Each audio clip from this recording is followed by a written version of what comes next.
E aí, pessoal, boa tarde, sejam bem-vindos a mais um episódio do Renda-se. Eu sempre falo que todos os episódios são especiais, mas esse é um pouco mais especial, porque, de verdade, é a realização de um sonho que eu tenho de criança, desde os meus 13 anos de idade, quando eu queria fazer moda, estudar moda, eu achava que eu ia bombar no mundo da moda. Realmente a vida não foi para esse lado. E eu escrevi um e-mail, na época tinha lançado o MSN ainda, e eu escrevi um e-mail para a pessoa que está aqui comigo, que é o Paulo Borges. Seja muito bem-vindo. Eu que agradeço. Eu tinha um sonho gigante de conhecer esse revolucionário da moda brasileira.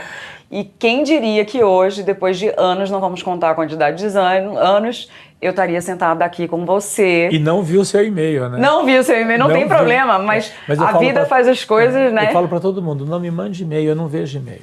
Não tem problema. Olha como foi muito mais especial.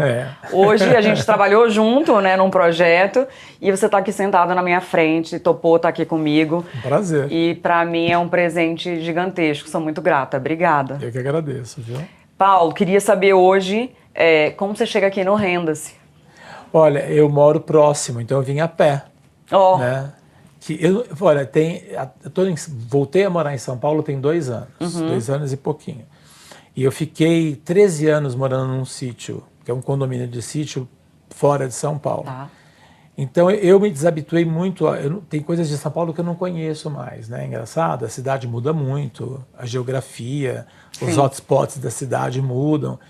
E eu voltei para cá, meu filho já com 16 para 17 anos, e para terminar a escola, ir para a faculdade, essa coisa toda. Então eu morei muito na Paulista, desde que eu cheguei em São Paulo. Né? Eu morei em 3 endereços da Paulista, depois eu saí, depois eu fui para o sítio, voltei, aí eu fui para o sítio de novo, né? Quando meu filho estava com 5 anos, 4 para 5 anos. Ele foi também? Morou no sítio. Morou no sítio, delícia. Eu trabalhava em São Paulo e ele estudava ali numa escola em Santana do Parnaíba, que era uma escola incrível e tal. E a gente teve essa vida. Que delícia. E eu vim a pé, morrendo de rir do trânsito caótico, todo mundo parado no trânsito e eu andando. E você na paz. Que isso é zero São Paulo, né? Andando para chegar nos lugares. Então que bom que foi pertinho. Não, São Paulo não dá para andar também. Não dá, né? Então você precisa andar, mas tem que saber qual é o caminho, por onde anda. Né? Não falo nem por violência, não. Eu falo pela agilidade, pela calçada, pela rua, né? Mas quando a gente tem a oportunidade é bom também, né? Dar uma caminhadinha, né? Muito bom. Então, Paulo, que a gente conta aqui muito sobre as trajetórias profissionais. Você está nesse mundo da moda desde 83, 82, que você me falou. 82 para 83. Mais ou menos. Conta pra gente, o que te levou a trabalhar com moda? Como começou isso? A vida. Não era um plano meu. Né? Desde os 14 para os 15 anos, eu sempre na escola... eu morava no interior, São José do Rio Preto, eu tinha uma escola incrível, era um projeto de educação maravilhoso que obviamente não existe mais. Chamava Instituto de Educação, não era escola, nem escola municipal, nem escola estadual, era um Instituto de Educação. E eu contava para as pessoas que a minha escola sempre foi incrível, porque eu tinha 3 laboratórios, de física, de química e de química aplicada e de 2, química aplicada e física. Tá. Tinha teatro, no teatro tinha cinema, tinha música, tinha fanfarra, tinha quadra. Então eu tinha 3 idiomas. Uau! Inglês, francês e espanhol. Você fala os 3? Não, né? Obviamente. Tira, corta. Não, é bom, assim, porque eu gosto de falar para as pessoas, não sei falar. Sempre que eu tenho que falar com alguém importante, assim, eu não falo, porque eu morro de medo de falar errado. Tá. Porque eu não gosto de falar errado português. Então, sempre quando alguém fala alguma coisa errada em português, eu corrijo. Tá né? Certo. Porque eu tive uma professora eu tinha 3 matérias, era gramática aplicada e literatura. Foi uma formação incrível mesmo. Muito assim. completa, né? Hoje em dia não tem muito isso. Não Hoje existe é comércio, mais. é planilha. Né? Escola é planilha. E aí, quando eu vim para São Paulo, eu vim porque eu era apaixonado por computação. E eu trabalhei em computação com 15, 16 anos, até os 18, quando eu vim para São Paulo. Então, eu vim para São Paulo para estudar ciência da computação e comércio exterior. Só que eu adorava teatro. Né? E aí, como é que eu conheci São Paulo? eu morava nessa época com a minha irmã, ali perto do Mackenzie, um pouco final de Higienópolis com Santa Cecília. Então eu ia até a uma avenida que é Amaral Gurgel, que tem um Minhocão, e tinha um ônibus que ele atravessava a cidade. Então eu entrava nesse ônibus e ia conhecendo a cidade assim. Então ele subia a Consolação, pegava a Paulista, descia 23 de Maio, ia pela Rubem Berta e até Interlagos. Você ia meio que Olhando, turistando ali, conhecendo. É. E numa dessas idas, eu passava pela 23 de Maio e eu via o prédio da IBM. E eu trabalhava para uma empresa com os computadores da IBM. Aí um dia, um momento, eu falei, parei, desci, entrei na IBM, era uma recepção da porta até a pessoa que estava na recepção, devia ter uns 200 metros de distância, aquele saguão. E eu cheguei lá com 18 anos e falei assim, eu quero trabalhar aqui. E aí? Com 18 anos, a pessoa só um minutinho. Olha, foi educado. Ligou para alguém, eu esperei uns 20 minutos, chegou uma moça para me atender e falar, você quer trabalhar aqui, mas me explica por quê, não sei o quê. Aí eu contei que eu estava trabalhando já há 3 anos no interior, que é uma cidade rica, né? São José do Rio Preto, ela liderava toda uma região. Porque antigamente não é computador, era processador de dados. Era tudo analógico, não era digital. Então era uma máquina de escrever que perfurava um cartão e esse cartão tinha leitura que virava o número. Olha. Então a gente fazia toda aquela compensação de cheque. Nossa! Que passava, lembra que passava... Não passava agora leitura, mas antes eu tinha que pegar o cheque e dizer conta, banco, número, valor, data, isso, aquilo, não sei o que lá. Para poder juntar aquela informação, para o banco poder fazer o seu balanço diário. Tipo transcrever. Transcrever. Tá.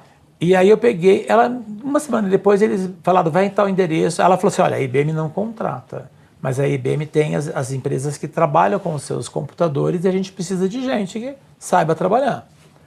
E aí eu fui nessa empresa e entrei e fui trabalhar na área de processamento de dados do Banco Real na Avenida Paulista, que era no 5º subsolo. Imagina, eu nunca imaginei que tivesse 5 subsolos, né?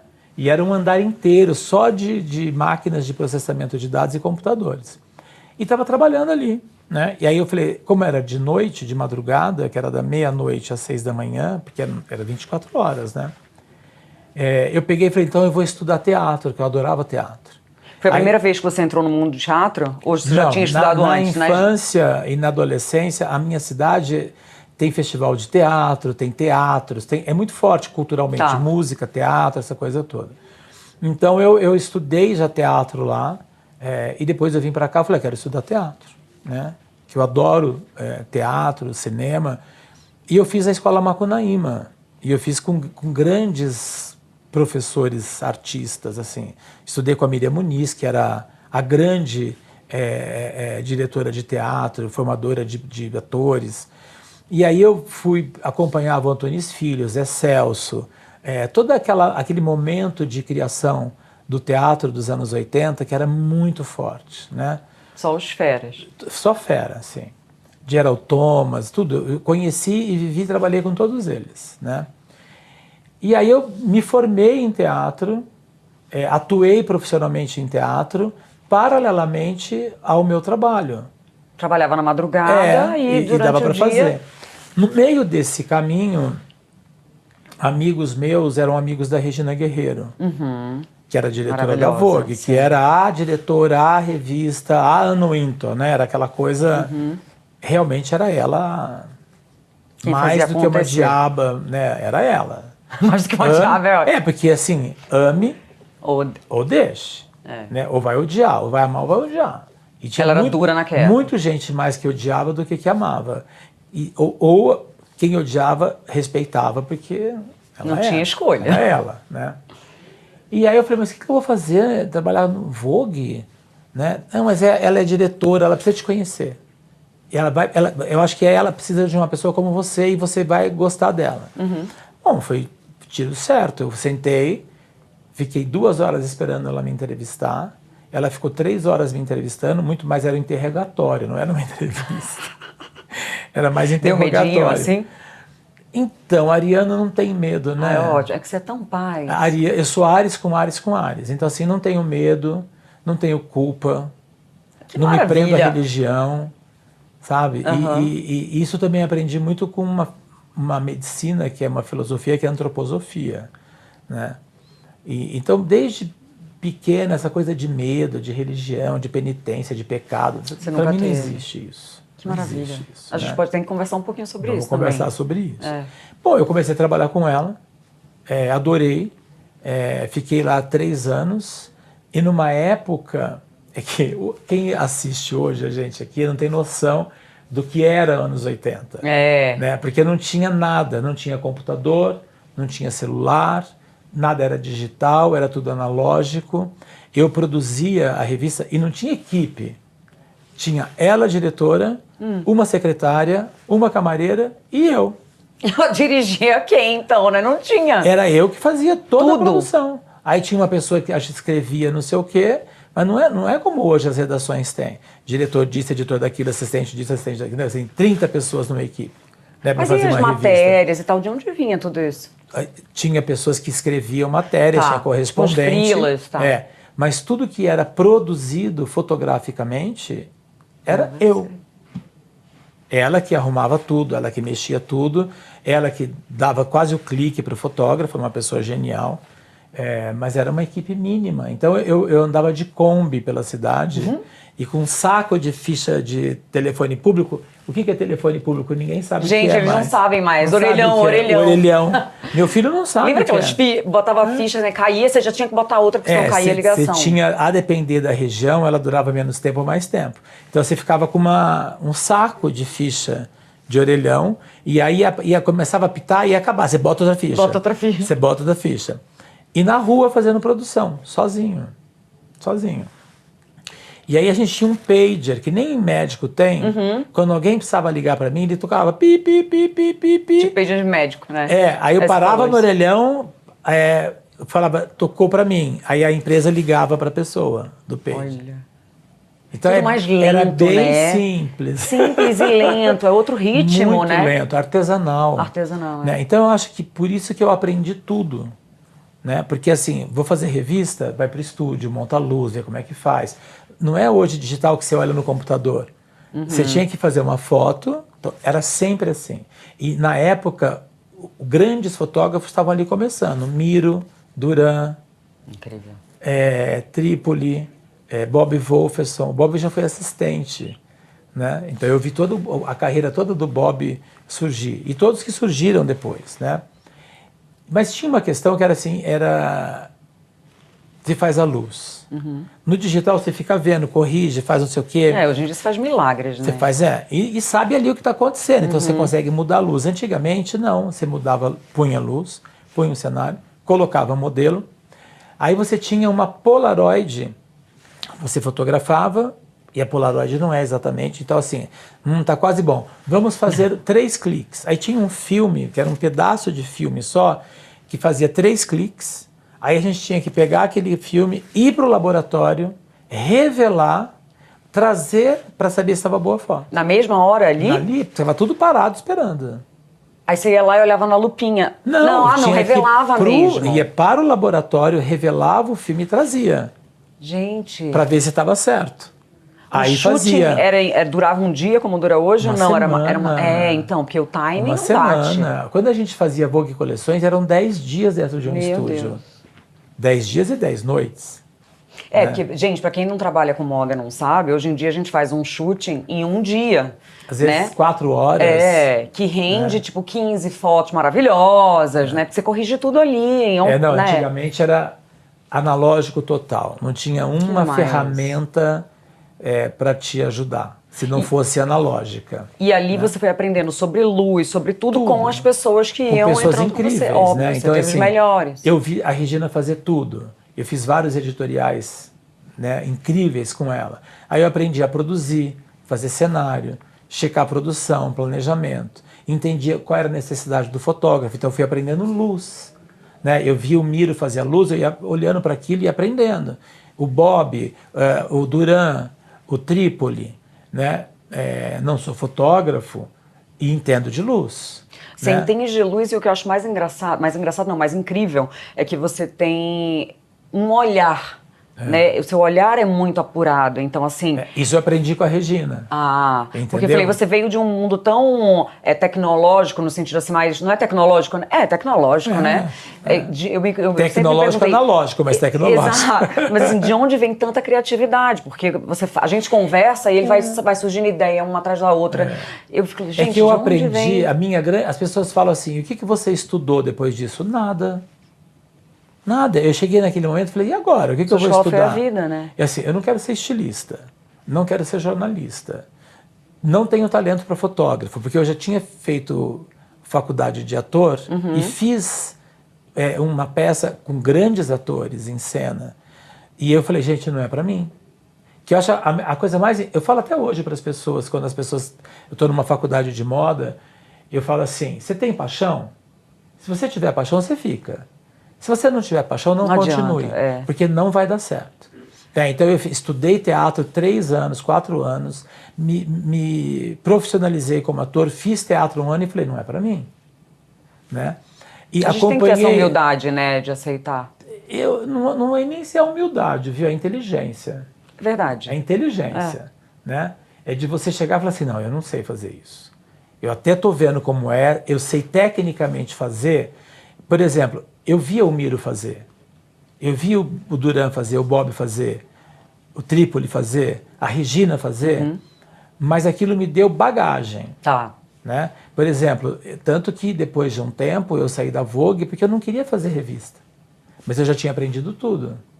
Né? Eu gosto de fotografar, mas eu não sou um fotógrafo. Porque o Bob fala isso muito, assim, todo mundo hoje com o celular na mão é fotógrafo. Sim. Porém, a carreira, a profissão artística de um fotógrafo não está no equipamento. Está na sua capacidade de olhar, perceber e encontrar aquele segundo mágico. Isso que diferencia o fotógrafo. Que é raríssimo. Né? Não é o equipamento. Sim. Né? Mas é o talento, é a alma. Né? Então, assim, eu nunca vou ser um fotógrafo, mas eu fotografo muito bem. Né? Eu sei produzir moda muito bem, mas eu nunca vou ser um Paulo Martinez, um Daniel Eda, um Pedro Salles. Porque eu aprendi com a mestra de todos eles. E eu cheguei antes de todos eles. Né? Hoje, a geração que está no mercado, eu fui o primeiro assistente da Regina nessa era toda. Depois vieram os outros, Paulo Martinez, Giovanni. Né? Mas começou com você. Eu fui o primeiro. Né? Mas eu já sabia que eu não queria. Então eu fui o único que ela não despediu. Olha! Ela não me demitiu, porque ela briga com todo mundo. E aí eu peguei e falei, Regina, eu tô indo embora. Nossa, aí ela brigou comigo. Né? Eu falei, não, eu não tem nada, não é com você, é comigo. Eu quero fazer outras coisas, eu não quero só fazer revista. Né? E eu já estava começando a fazer desfile começou a me encantar. E aí eu comecei muito para Paris e eu assistia tudo, todos os desfiles. Essa parte de Paris eu achei incrível. Que eu perguntei para ele antes, quando a gente começou a conversar aqui, eu falei, como que você ia para Paris? Porque o sonho de todo mundo que trabalha com moda... É ver desfile. É ver desfile, né? Que é super disputado e é quase impossível. Não, e era uma época, anos 80 e 90, a brasileira era proibida de entrar em desfile. Jura? Juro. Por quê? Porque copiava. Tá vendo, gente? Olha aí, para Entendeu? com Então, isso.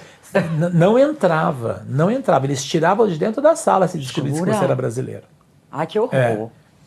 Mas assim, pensa que é anos 80, mercado fechado, tinha muita cópia, como sempre teve. Sim. Então, e o brasileiro, de todos os outros lugares do mundo, hoje não é mais, né? Hoje a China dá de banho. Sim, não dá nem... A Turquia dá de banho, a Tailândia, o Paquistão dá de banho, tudo dá de banho, né? Por causa do volume. Sim. Mas na época, o Brasil é muito grande, né? O Brasil é um continente. A China não fazia moda, não sei quem não fazia moda, a Coreia não fazia moda, não tinha essas coisas. Então o Brasil era o grande continente que copiava os europeus. Olha. Né? Mas como eu entrava como assistente de um fotógrafo, porque a Vogue, a Regina, a Vogue era credenciada para ir. Tá. E tinha um fotógrafo, que é o Fernando Lousa, que é meu amigo até hoje. Então eu entrava de assistente dele. Que demais. Carregando aquelas máquinas analógicas. E o pitch de fotógrafo é uma guerra. É uma guerra. Sim, até hoje, né? Uma loucura. Mas era muito mais, porque antigamente... Hoje o equipamento digital é menor.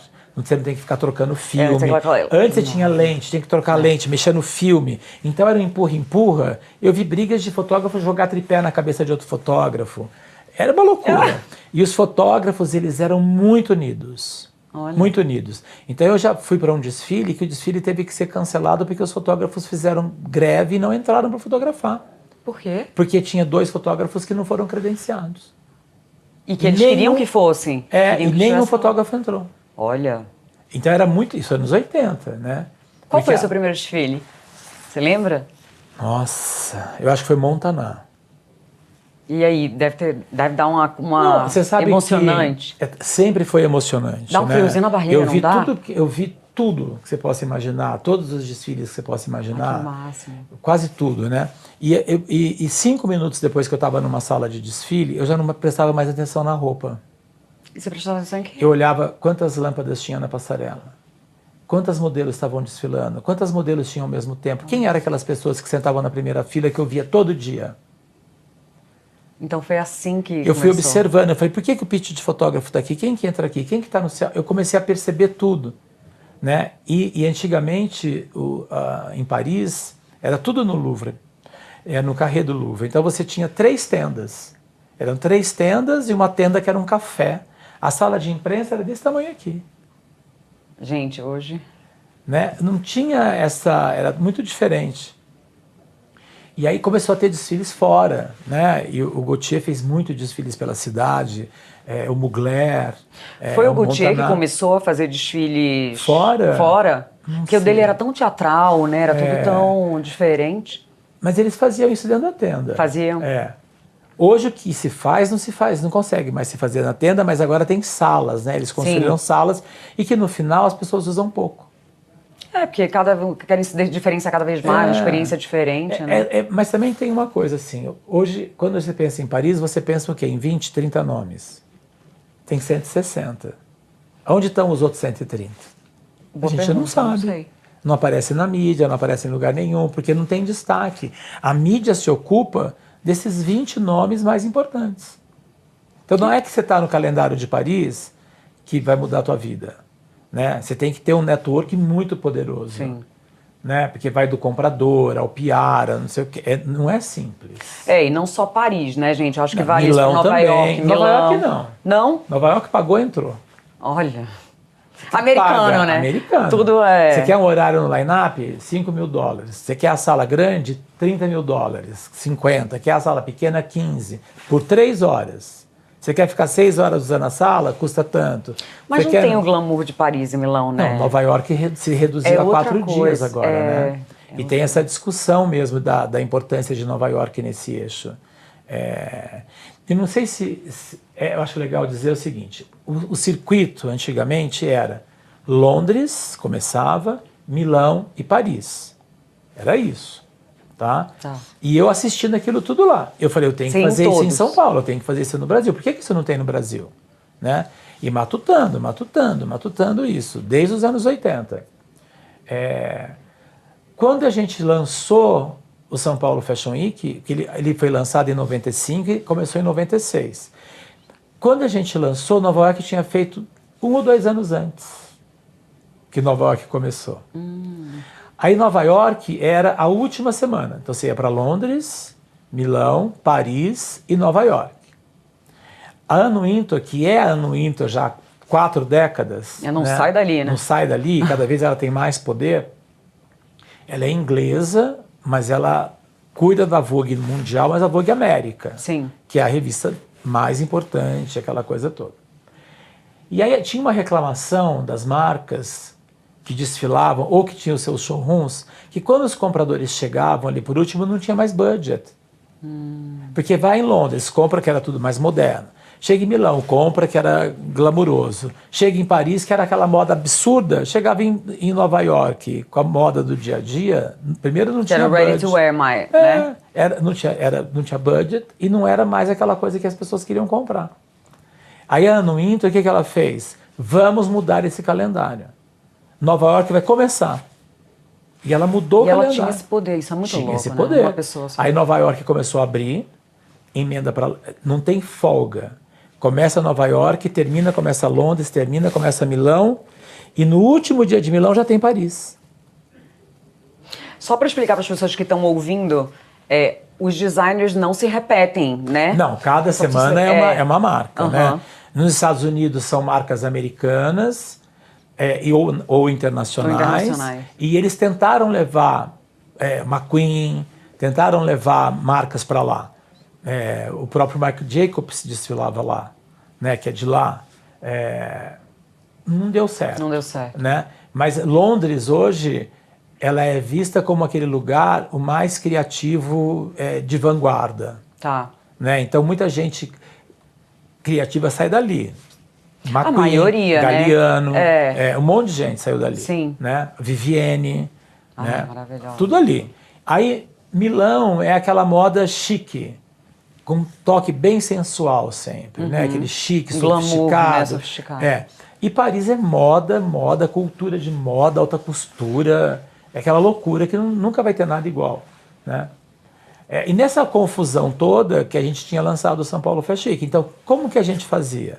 Ou era antes da Semana Internacional, das semanas começarem, ou era depois. Tá. Então a gente nunca fez data longe e nem no meio. Então a gente se adequou ao calendário. Então a gente começava assim, vai ter Londres, a gente fazia um pouco antes. Ou depois do último, que era Paris. Quando entrou Nova York, a gente fazia antes de Londres e depois de Nova York. Aí Nova York mudou. Aí a gente fazia antes de Nova York ou depois de Paris. E hoje está assim, né? A gente, por exemplo, Paris vai terminar dia 7, agora de outubro, São Paulo Fashion Week vai começar no 14. Entendi. Então fica engatadinho. Né? E a gente precisa dar um respiro, porque nós não somos um grande mercado global, somos um grande mercado nacional. Sim. Global não.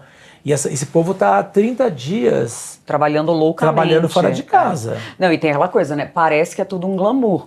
Mas, gente, é uma loucura, é cansativo. Porque você não tem só o desfile, você tem os eventos depois. Aí tem vários desfiles no mesmo dia. As pessoas não têm essa percepção, elas não sabem o quão cansativo né? Tinha uma época que eu dizia assim... A gente estava numa semana de moda em Paris, tá? Você passava pela cidade, você nem sabia que estava acontecendo moda. Só se você fosse de moda. A moda não tinha ocupado esse espaço global. E, óbvio, o mundo ainda não era globalizado, né? E ainda era analógico.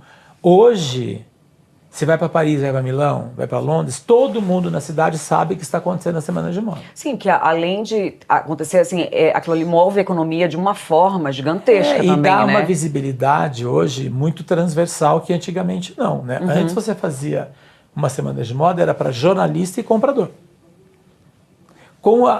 Não com a internet, mas com as redes, isso se transformou completamente. É um show, né? Hoje tem influenciador que já vai com uma roupa de desfile na plateia, isso nunca aconteceria. Né? Uma grande atriz que vai fazer a campanha de perfume. Eu já assisti desfile da Chanel com aquela mulher maravilhosa, australiana. Kate Blanchett. Não. A que fez... Oh, meu Deus, está fazendo um filme agora, Baby Girl. Nicole Kidman. Nicole Kidman. A Nicole Kidman fez campanha de perfume. Ela estava sentada do meu lado, com uma roupa do desfile. Assim, você fala, não é possível. Não é possível. Né? Eu vi a Madonna indo pelo desfile do Gaultier. Né? Então, isso era antigamente. Hoje, isso é quase impossível. Quando vai escondido, esconde a cara, chega e aparece. A Madonna fez isso, né? Entrou agora tudo escondida e na hora do desfile começar, ela faz assim. E aí, show! Tudo virou show. A plateia virou show, show, a pessoa... E tudo isso se multiplica nas redes. Sim. Né? Então, isso mudou muito, muito, muito. Hoje, você sabe o que está acontecendo. Quem está dentro da cidade de Paris sabe que está acontecendo uma semana de moda. Não passa despercebido. E aí, assim, porque vamos lá, é uma super estrutura, é uma grande infraestrutura e é um super investimento. Quando você decide trazer o São Paulo, criar o São Paulo Fashion Week, como que você iniciou isso? Assim, você buscou parceiros? Como é que foi isso? Porque é muito grande, né? Então, assim, exatamente de 88, 86, eu fiz um desfile para uma tecelagem, nem existe mais, chamava Tecelagem Brasil. E a tecelagem fez uma coleção com um grupo que chamava Cooperativa de Moda, todos jovens. Então, quem era a Cooperativa de Moda? Conrado Segreto, Walter Rodrigues, John Nacal, Thaisa Borges, Mayra Hilmenstein, Sylvie Leblanc. Gente que não tá nem mais no circuito hoje, né? Ou tá ainda trabalhando para alguém, Tá. né? O Walter não tá mais desfilando, tem o seu trabalho. A Thaísa O Nacal faz, tá. O Nacal tá dando aula agora, faz pesquisa, né? O Conrado morreu, enfim, tem Sim. toda essa história. Mas quando eu fui fazer esse desfile, eu fiquei enlouquecido, né? Que maravilha é essa? Aí eu fiquei muito amigo do Conrado. Aí, em 88, o Conrado começou a resolver abrir a empresa dele. Eu fui sócio dele para abrir a empresa. E aí a gente fez 4 grandes desfiles, que foi na Casa Rod, a antiga Casa Rod na Avenida Brasil. Depois foi nas escadarias da FAP, na parte externa, ao ar livre. Aí foi no Museu do Ipiranga, nos corredores internos do Museu do Ipiranga. Mas na época, isso foi 90. Eu iluminei o museu inteiro de cor-de-rosa. Todo mundo fala assim, é fácil hoje. Não. Antigamente não tinha equipamento. Como você fez? Era aqueles mini brutes de cinema, muitos com gelatina rosa, mas assim, uma gelatina muito poderosa, porque senão esquenta, Derrete. queima, né? Então você chegava de longe e você via aquele museu todo cor-de-rosa, que era a cor do Conrado, né? E aí o último desfile foi na antiga Casa Manchete, que hoje é da família Yunes, mas já era da família Yunes, foi o último desfile dele. E aquilo consagrou. Quando eu fiz o primeiro desfile do Conrado, a imprensa acordou. Foi capa da Veja, foi jornal, foi TV ao vivo, Então a imprensa acordou. Não, tem gente criativa no Brasil. E aí em 93 eu comecei o Fito Ervas Fashion, que aí eu lancei o Alexandre Rescovitch, o Fauzi Hatten, aí o Walter Rodrigues entrou, e aí foi o Ronaldo Fraga, foi um monte de gente, né? E aquilo estourou, explodiu. Aí a gente foi entender se tem imprensa em São Paulo e no Rio, você tem revista de moda, você tem uma revista semanal, você tem 2 ou 3 jornais. Então, as principais cidades do Brasil devem ter, que seja um jornal e uma TV. E aí a gente foi buscando quem era que poderia cobrir moda no Brasil inteiro. E a gente formou a imprensa de moda brasileira, que não Porque existia. até então não existia. Era tudo invisível, não existia, né? Aí eu fiz 6 edições do Fito Ervas Fashion, 5, 6, e aí não queria mais fazer. Porque a Cristiana queria fazer uma outra história, a Cristiana que era dona da Fito Ervas, queria fazer uma outra história. Eu falei, não é isso. Você tinha claro a tua visão. Para mim, era montar uma semana de moda. Tá. Né? Então, uma semana de moda, ela é uma repetição e um refinamento de tudo. De quem olha, de quem cria, de quem compra. Né? Então, é numa semana de moda que o processo de moda se evolui. Sim. Não é em evento solto de moda. Que as pessoas não entendem que a semana de moda ela tem um propósito, né? Que é me corrija se eu estiver errado, mas é lançar a coleção para que essa coleção seja comprada para depois estar nas lojas, né? Mas resumindo, possa dizer. Possa divulgar isso. E naquela época, a pessoa apresentava a coleção e 6 meses depois estava no varejo. E funcionava, porque não tinha internet, não tinha nada. Né? Então a imprensa tinha 6 meses para falar sobre aquilo, a revista, não sei o quê, e depois chegava a roupa. Né? Foi mudando isso, né? O tempo foi encurtando. E aí todo mundo teve que ir mudando, porque você vê e já viu. Não tem mais como esconder nada. Alguém viu, vai copiar. Sim. Alguém viu e vai querer mais rápido. Então tudo isso mexeu com a estrutura de moda. Mas foi lá que eu pensei, eu estava em Paris, eu falei, não vou mais fazer o Fito Ervas Fashion. E eu estava em Paris numa semana de moda, ainda era final de outubro, já tinha acabado, eu estava lá ainda de férias, assim, descansando, eu com o Duda Molinos. E eu peguei e falei assim, vou fazer uma semana de moda. E escrevi, eram 2 páginas. O que é, para que serve e com quem. Um business plan. De 2 páginas. De 2 páginas. Que eu me pergunto até hoje sobre isso, assim, quando alguém me pede para fazer alguma coisa, ou quando eu quero fazer alguma coisa, algum projeto, eu falo assim, o que é? O que é isso? Né? Para que ele serve? Objetivo Tem que disso. ter um objetivo, Óbvio. né? E com quem? Com quem que a gente vai fazer essa ideia? Porque se você errar nisso, não vai dar certo. Você pode ter uma ideia maravilhosa, mas você não tem objetivo e não tem com quem. Você pode ter com quem e não ter uma ideia maravilhosa. Né? Então são 3 perguntas que eu sempre me respondo antes de começar qualquer coisa. Tá. Né? E aí eu estava lá em outubro, pensei como seria, porque eu estava há 15 anos vendo Paris e Milão, muito mais Paris do que Milão, e Londres menos também. Eu sou louco por Paris e pela Semana de Moda de Paris. E aí eu cheguei aqui, desenhei o projeto e falei, vamos montar. E aí eu comecei a falar com pessoas que eu já conhecia, com empresas, com amigos. E Você teve acesso a muita gente também ao longo desses anos. Eu já tinha acesso a todo mundo, claro. né? E na época que eu era assistente da Regina, a Regina não falava com ninguém. A Regina não ia em nenhum evento. Era você. Eu. Então, para falar com a Regina, tinha que falar comigo. Olha. Para a Vogue falar, a Regina falar de algum evento, era eu que ia. A Regina não ia. E ela dizia assim para mim, são meus olhos, então eu quero que você me fale tudo o que aconteceu e ai de alguém que não te tratar como se fosse a Regina. Você vai me dizer. Mas curiosidade, por que ela não ia? Não gosta. Não gosta. Nunca gostou.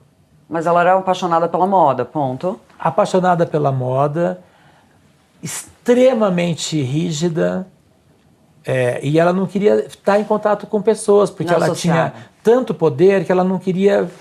Ela tinha amigas de moda.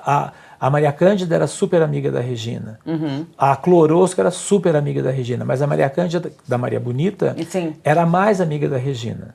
Ah. Ela tinha amigas de moda, mas era uma coisa pessoal, não era profissional. Não misturava. Ela não misturava. Né? Às vezes ela pegava uma roupa de alguém e queria cortar a manga e cortava. Aí eu tinha que entregar a roupa estragada para a marca. E podia ser amigo, podia não ser, não importa. Ela pegava a tesoura e cortava a roupa. Né?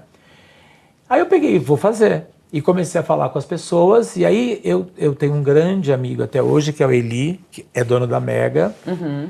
Ele já era de agência naquela época, mas não era agência dele. E eu falei para ele da ideia. Ele falou assim, eu tenho uma amiga que eu acho que vai poder te ajudar. Que ela é diretora de uma agência. Que era diretora de atendimento da DPZ na época. Olha. A Angélica Armentano, que é a irmã do Armentano Arquiteto. Uhum. E eu, tá bom, eu ainda era jovem nessa história toda. E eu peguei e fui fazer esse almoço com ela. Aí eu me lembro que ele falou assim, vai ser aqui no Shopping Morumbi. Eu falava, nossa, Eli, pelo amor de Deus, não tem um lugar mais perto? Porque aquela área ainda não era nada, né? Meio vazio, né? Não era nada, não tinha nada. Não, que ela vai estar trabalhando não sei aonde. Eu falei, tá bom, é óbvio que eu vou. E fui, apresentei o projeto para ela. Ela falou, olha, eu acho que eu tenho um cliente que vai gostar.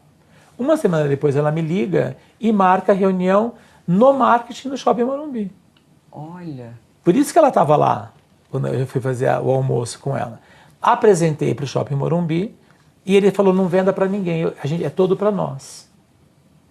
E aí, assim, em menos de 30 dias, eu fechei um patrocínio, title sponsor, quer dizer, eles iam bancar 95% de tudo por 10 anos.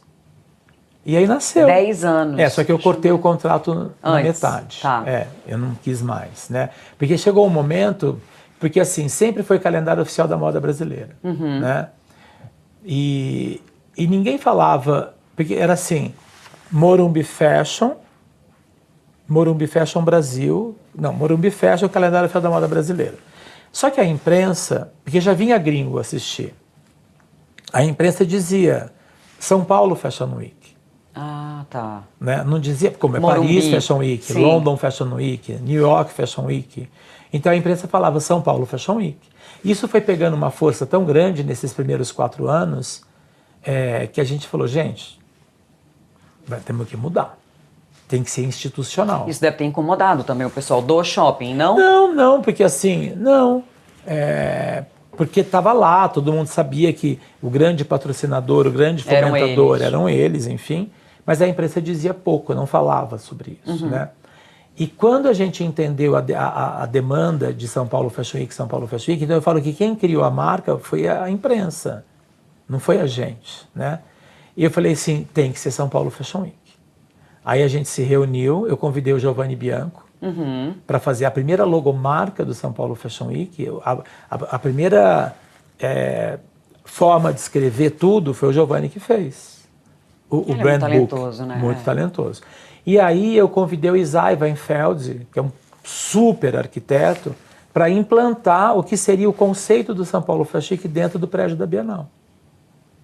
E aí nasceu em 2001 o que eu chamo de oficialmente o calendário, o São Paulo Fashion Week, mas a gente considera Começou todos os anos anteriores, que já era o calendário de moda.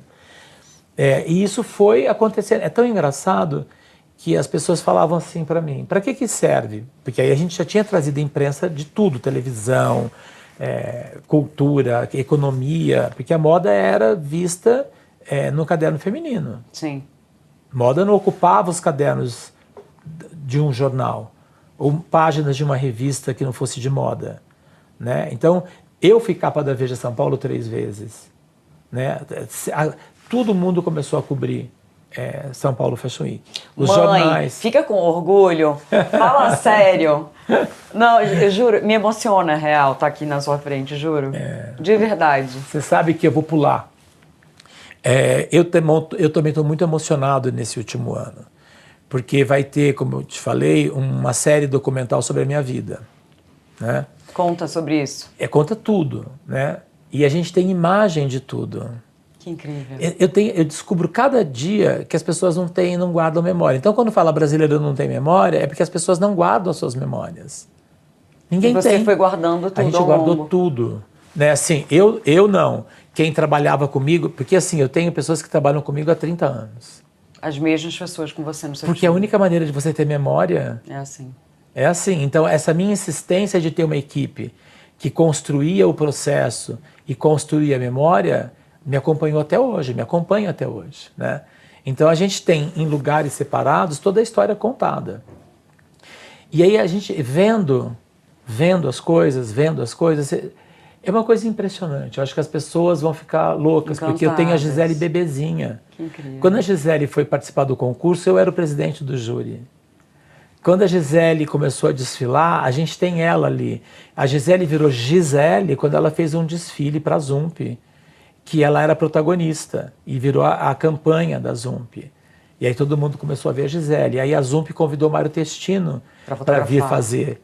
E aí era Gisele e Fernanda Tavares, e era Carine Roitfeld que fazia o styling. Que, gente, é a editora da Vogue francesa. E a Zump era uma marca dos anos 90, que eu usei muito. Ninguém era jeans, sabe da Zump. Que tinha um rainho. Era o raio. Era um amarelo. rainho bordadinho. Era uma super marca na época, enfim. Então pensa que tudo isso as pessoas vão ver agora. Que incrível. E aí, essa ideia do documentário veio de você? Como é que vocês estão compilando isso? Quero saber. Quero saber tudo, na verdade. Aguinha que eu fico... Não, pode tomar água. Eu ofereci vinho, eu ofereci tudo, mas o Paulo não bebe. Eu não bebo. Todo mundo fala assim para mim, pessoas da área, ou escritores, ou pesquisadores, ou jornalistas, falam assim, eu já fiz alguns livros, né? Você não sobre 3, a minha história. Né? Eu tenho o Brasil na Moda, que é uma bíblia da moda dos anos 80, anos 2000, que está esgotado, obviamente. Eu fiz 2 livros com o Bob, Moda Brasileira por Brasileiros, e o outro é Sonhando Acordado, que é o Encontros, né? Assim, você vai para a cama com quem da moda? Olha! Né? E aí a gente fotografou sempre numa situação íntima, na cama, deitado, sentado, e sempre com 2 pessoas, e as pessoas escolhiam com quem elas queriam estar. Então a Constância escolheu estar com o Jun Nakal. Né? Então tinha e o Bob fotografando, então é uma obra-prima. Eu fiz um calendário de moda, tipo Pirelli, só com as modelos que a gente explodiu, que todas elas nasceram no São Paulo. As brasileiras, de Gisele, Chile, Raquel Zimmer, Adriana Lima, enfim, todas elas naquela época, Isabeli Fontana, todas elas. Virou um calendário também, que não existe mais, e a gente guardou tudo. Que demais. Aí começaram assim, Paulo, você tem que escrever uma biografia da sua vida. Eu falei, não é tempo. A pessoa falou para mim assim, mentira, você tem que pelo menos ir rascunhando tudo, porque você vai esquecer. Você vai esquecer das suas coisas, você não vai lembrar mais. Aí eu falei, um bom ponto de vista. Aí um agente meu que me vendia para uma palestra, não sei o quê, para projetos, ele falou, Paulo, eu conversei com uma editora e eles querem fazer um livro seu. Meu filho estava com 5 anos. Eu falei, tá bom, vamos fazer. Aí conversamos, fizemos o contrato, eles me pagaram adiantado, o advanced, né, que normalmente em livro tem isso, e eu comecei a escrever.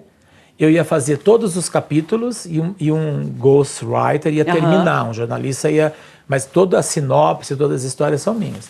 Quando eu comecei a escrever, eu comecei a me dar uma angústia. Por quê? Porque, invariavelmente, eu estava falando do meu filho, com 5 anos. Eu falei, e se ele tiver 18 e ele falar, por que você falou de mim isso? Bateu uma culpinha. Me bateu Um medo. Não, me bateu uma coisa de desrespeito, de invadir uma vida dele que ele vai poder dizer como foi. Ou ele adulto pode dizer, pode falar. Eu cancelei o livro. Olha. Fui lá, cancelei na editora, devolvi o dinheiro e encerrei o contrato. Mas não tinha como não falar dele? Não tem, Ou não tem como? Não tem como. Tem como. Quando eu adotei o Henrique, eu fui... Depois a Mônica Bergamo me procurou, da Folha, né? Sim. Me procurou porque a gente não se dava bem jornalisticamente, né? E ela me ligou e falou, Paulo... Eu falei, Mônica? Eu soube que você adotou uma criança. Eu falei, sim. Eu quero fazer uma matéria com você. Mas eu falei, por quê? Então, não sei se você sabe, mas você é o 5º homem no Brasil, solteiro, a adotar uma criança sozinho, menino, não recém-nascido, negro. É muito difícil. A gente precisa contar essa história para as pessoas. Aí eu aceitei, e ali foi uma página inteira da Folha, aí veio o Estado, aí veio não sei o quê, veio isso, veio o programa, o GNT. O GNT tem um programa lindo meu e do Henrique, assim. E achei que isso influenciou muita gente. Sim, com certeza. Nessa Estimula questão da as pessoas adoção, também, né? Porque no Brasil o processo de adoção é muito difícil. Não é, sabia? Jura? Porque Juro. minha mãe trabalhou anos como voluntária num lugar de adoção que chamava Lar do Neném, em Recife. Sim. E eu via uns processos longos. Sabe por quê? Não. Porque a pessoa quer escolher. Eu quero adotar uma menina assim, assado, recém-nascida. Então não é que o processo é longo, a escolha que dificulta. O processo, ele é burocrático como tem que ser, mas Sim, muito mais simples do que você fazer um financiamento do banco. Olha. Entendeu? Você passa por um questionário, por uma avaliação psicológica, assistente social, juiz, tudo vai acompanhando. Justo. É justo, né? correto. É uma vida que você tá. Correto, o Ministério Público, tudo correto. O problema é que as pessoas querem escolher.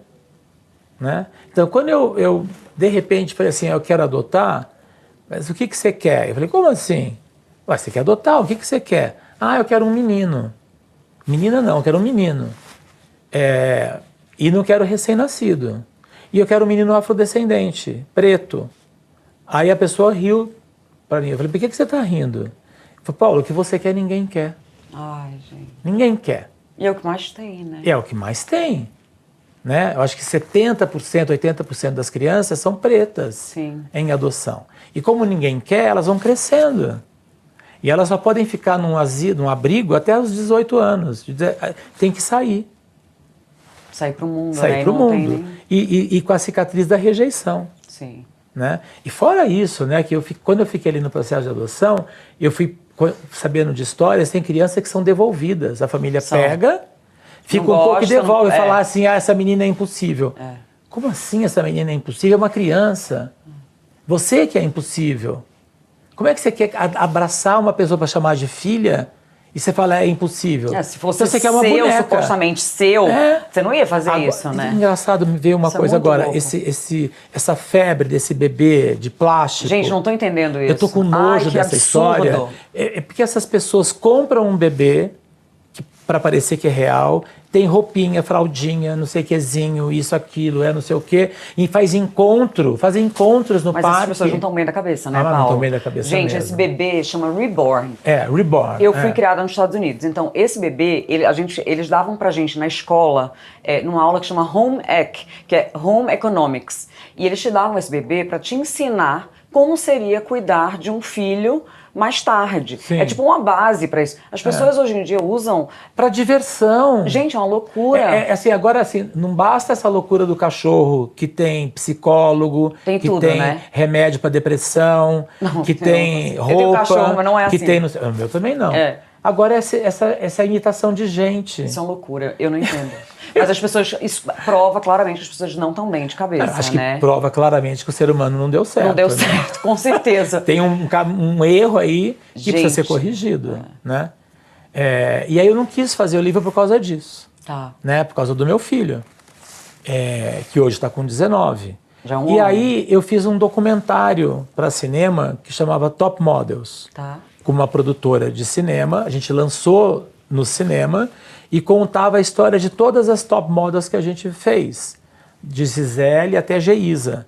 E a gente já foi para Nova York, acompanhou a vida delas lá, que várias já moravam lá, e elas davam entrevista, vieram para São Paulo Fashion que tinha entrevista, então virou um filme lindo. Aí essa produtora de cinema passou alguns anos e falou para mim, isso antes da pandemia, vamos fazer um filme da tua vida? Eu falei, mas como assim, né? Porque eu sempre falo assim, por quê? Para quem e com quem? Os 3. Eu falei, mas como assim? O quê, né? O quê? Não, para você contar a tua vida, a tua história é incrível e não sei o que, não sei o que lá. Eu falei, tá bom. Então, com quem? Eu falei, eu quero que seja com esse parceiro meu, que é o Richard. Tá. Porque ele me entende, ele conhece minha vida, ele sabe de tudo, não sei o que lá. E aí, tinha que alguém ser roteirista. E aí, a hora que vinha o roteirista, a hora que eu via a sinopse, eu falava, não. Não é? Não. Aí veio a pandemia. Aí parou. Aí adormeceu, né? E aí tem 2 anos, a produtora me procurou de novo e falou, vamos fazer um documentário, uma série documental da tua vida, porque ela já tinha um projeto e ela já tinha o canal. Então eu falei, tá, vamos. E aí começou. Você se sentiu pronto? 30 anos do São Paulo Fashion Week, 43 anos de carreira, 63 anos de idade, um filho de 19, Tô pronto. que sabe tudo da minha vida, que a gente tem uma transparência muito forte. Falei, agora vamos. Então a gente já está há 1 ano e meio nesse processo. Que bacana. E aí, eles te acompanham no dia a dia? Como é que é? Não, isso já foi feito. Tá. Né? Eu ainda vou gravar, Tá bom. mas quase todo mundo já foi gravado. Ainda falta gravar algumas pessoas que são importantes para essa minha história toda, porque ela começa lá atrás, quando eu saí da minha cidade, aí começa com Regina e Conrado, Cooperativa de Moda, e aí vai, né? Fito Ervas Fashion, São Paulo Fashion Week. O Henrique vai... Tá. Henrique, desculpa. Mas tem assim, o Henrique vai entrar, até o momento em que eu entendo, no 3º capítulo, porque aí entra a história da Bahia, como eu virei um cidadão soteropolitano, a minha paixão pela Bahia, né? E aí começa a entrar tudo da Bahia no meio. Eu comecei a dirigir shows. Eu fiz os 3 shows da Alice Caymmi, eu fiz 2 shows para a Fafá de Belém, eu fiz 5 shows para o Carlinhos Brau, fiz um show de um menino que estava lançando, que é um gênio, que é eu troco os nomes, é uma loucura de nome, né? Relaxa. Se não lembrar na volta... Zé Manuel. Tá. Um pianista, compositor maravilhoso, não sei o quê. Então, tudo isso está misturado. Só que a hora que você começa a ver a imagem, né? E aí o Richard tem me mandado imagens, assim, ele agora está super emocionado, né? Eu já estava quase da história, e vendo foto, e vendo não sei o quê.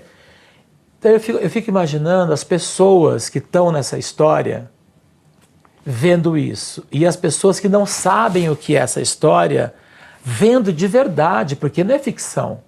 Não, e mais assim... É de verdade, as cenas são todas reais. Que eu acho incrível, tipo assim, essa galera jovem que está entrando no mundo da moda agora, não tem noção de tudo que você viveu, de tudo que aconteceu, de como eram as coisas, de como... Eles não têm noção, imagina, né? Então eles vão poder ter a experiência de ver e vivenciar um pouco de tudo isso, eu acho pior, né? não tem noção do que é a vida nem do que é moda.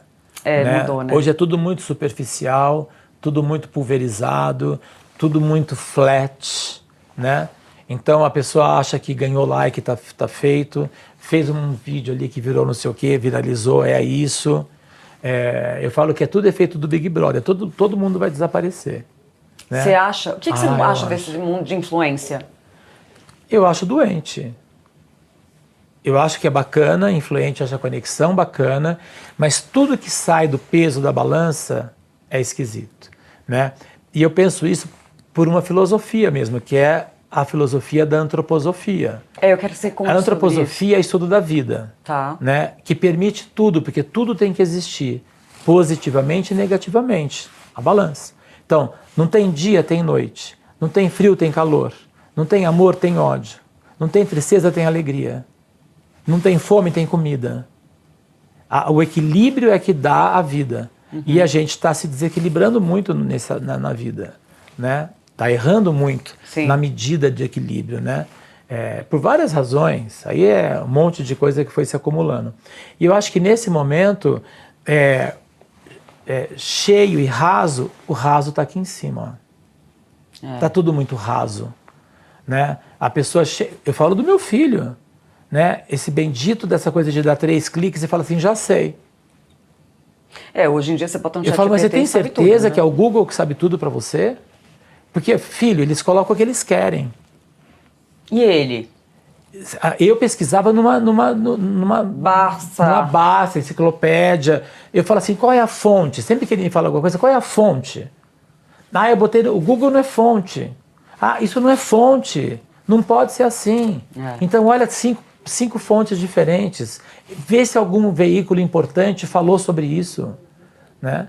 E hoje ainda está bem louco, assim, porque até quando alguns veículos importantes falam, a gente fica até na dúvida hoje em dia. Hoje em dia, né? você já não sabe mais. Você não sabe mais. E a inteligência artificial? Isso me dá pavor. Isso é pavoroso. É pavoroso. É pavoroso. Tem horas que é divertido. Eu estou me divertindo muito de ver o Trump vestido de mocinha, de pobre americano na linha de produção de trabalho, de mendigo morador de rua, né, dançando de menina abraçado com aquele da Tesla lá, que eu não lembro o nome. O Elon Musk. Elon Musk. Então é muito divertido, mas é muito perigoso. É muito perigoso. Né? Então, assim, ao mesmo tempo que tem essa ferramenta, tem que ter uma que você identifique que é fake news. Você não tem que esperar alguém dizer que é fake news. Então está faltando alguém inventar uma ferramenta que a hora que você vê, está lá assim, IA. Não vai ter, né? Eles não querem que a gente tenha isso, né? Esse, quando você vê, Primeiro eles vão usar o máximo possível essa manipulação. Exato, entendeu? A gente hoje é manipulado de todas as formas, não tem jeito. Eu já postei uma coisa que achando que era verdade. Jura? Juro. Meu filho percebeu, pai, isso é inteligência artificial. Eu falei, mas aonde está? Eu falei, Aí apaguei o post. Mas é quase reconhecido. Entendeu? É muito difícil. É muito difícil. Muito difícil, né? Difícil. Mas conta pra gente, além do documentário dos 3 livros, tá vindo o São Paulo Fashion Week esse ano. Né? E aí você estava falando de várias celebrações. Conta pra gente um pouquinho. Então, quando nasceu o São Paulo Fashion Week, as pessoas perguntavam, pra que é? Imprensa, não imprensa de moda, é imprensa. Televisão. O que é o São Paulo Fashion Week? É um calendário de moda. O que é um calendário de moda? Mas para que serve? Mas o que isso vai mudar na vida das pessoas? Essa roupa da passarela é usável na rua? Então tinha muita cena de jornalista filmando a passarela. Aí depois você via a reportagem, ele no viaduto do chá, com o monitor, e falava, você usaria essa roupa? A pessoa, Deus me livre! É um puta de serviço, né? É sacanagem. É sacanagem. Você tenta educar as pessoas e vai lá e a própria imprensa deseduca as pessoas. E aí eu dizia que precisaria de 30 anos, né? Mas por que 30 anos? Primeiro 10 anos é para transformar a educação do Brasil. Todo mundo tem que entender o que é moda, para que é, como é que é feita, por que tem mais valor, por que uma camiseta que não tem nada é diferente de uma camiseta que leva marca, leva conceito, leva uma matéria-prima melhor. Então você precisa de 10 anos para educar o Brasil inteiro. Você acha que educou? Educou, tá? Aí eu falei, depois você precisa de 10 anos para internacionalizar, para o mundo ver que tem o Brasil, que é o mercado desse tamanho. A nossa indústria de moda, como cadeia produtiva que vai da agricultura até o varejo, ainda é uma das 3 maiores indústrias do país. É a indústria que mais contrata mulher. 75% da mão de obra é feminina. É uma das indústrias que mais gera imposto. Né? E é uma indústria ramificada, completamente pulverizada. Então ela consegue deveria distribuir essa riqueza para o país inteiro. Adoraria que isso acontecesse. Então, aí é o Brasil que está errado. É o Brasil né? que está errado. Não é a lógica da cadeia com certeza. produtiva. Então, você precisa mostrar que o Brasil, para o mundo, é um super país. Tanto educar o Brasil como internacionalizar foi 10 anos. Em 10 anos, assim, o Brasil já era a 5ª semana de moda mais importante. A gente foi para vários países do mundo contar como que a gente fez o São Paulo Fashion Week. Eu fui para a França, eu fui para a Itália, eu fui para Hyères, no sul da França, para um projeto de inovação. A gente foi para os Estados Unidos, o São Paulo Fashion Week foi um case de economia criativa no pavilhão da ONU em Xangai. E você representando tudo isso. São Paulo Fashion Week representando tudo isso, né? Eu faço parte de um clube, um cluster muito fechado de um veículo que hoje é o mais importante de moda, que é o Business of Fashion. Né? Eu comecei, quando eles começaram a fazer isso, uma das 100 personalidades mais influentes da moda no mundo. E eu tô lá. Né? Você escreve para ele também? Eu escrevo pouco. Uma vez ou outra? Não, eu sou, enfim. Eles se comunicam muito por e-mail e eu não me comunico por e-mail. Ele não responde e-mail. Até hoje. Até hoje. Então, mas tem muita coisa. 30 anos tem muita história para ser contada. Claro. Então a gente resolveu celebrar o ano como uma celebração dos 30 anos, que a gente começou em fevereiro e a gente vai até novembro. Né? Então tem assim vários livros para saírem. Projetos de livro. Projetos de pessoas, artistas, fotógrafos, designers, ilustradores, que têm um trabalho específico. Então, tem um livro específico. Né? Mas eles vão lançar ao longo do ano até novembro? Vão começar a lançar em outubro. Em outubro, tá. E aí vai até o ano que vem, porque não dá tempo de fazer tudo, né? Então, tem um livro de 30 anos, por exemplo, que eu preciso terminar agora para ele ser lançado ano que vem. Mas a gente já está começando a trabalhar esse livro. Aí vai ser um tocho, assim. Livrão, daqueles de mesa, de coleção. E tem vários outros livros. Tem livros, você já deve ter visto uma coleção que a Assuline já fez, a Kosaki Naif que fez, que é um livro pequeno, é um livro de cabeceira, que conta a história de um estilista. Sim, então, eu tenho vários. Então a gente quer fazer a versão brasileira. De todos os estilistas do São Paulo Fashion Week. Sensacional. Cada livro é uma pessoa. É um pocket, né? Mais ou menos, assim. É um extrato, né? Mas te dando referência de onde você pesquisa. Que hoje a gente não tem. Agora você tem onde pesquisar, né? Antes não tinha.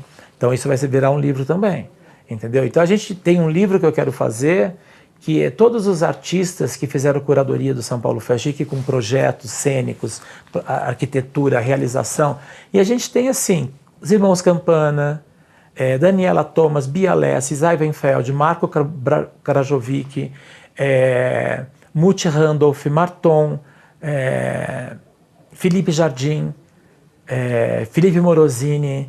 Então é um time de artistas que eu quero fazer um livro dos projetos. Bacana. Que é o projeto cenográfico, o projeto de exposição, o projeto de arquitetura. Isso é educação, as pessoas entenderem como é que se constrói também algo que é para a vida. Né? É para a vida, não vai acabar. Moda não vai acabar, nada vai acabar. Né?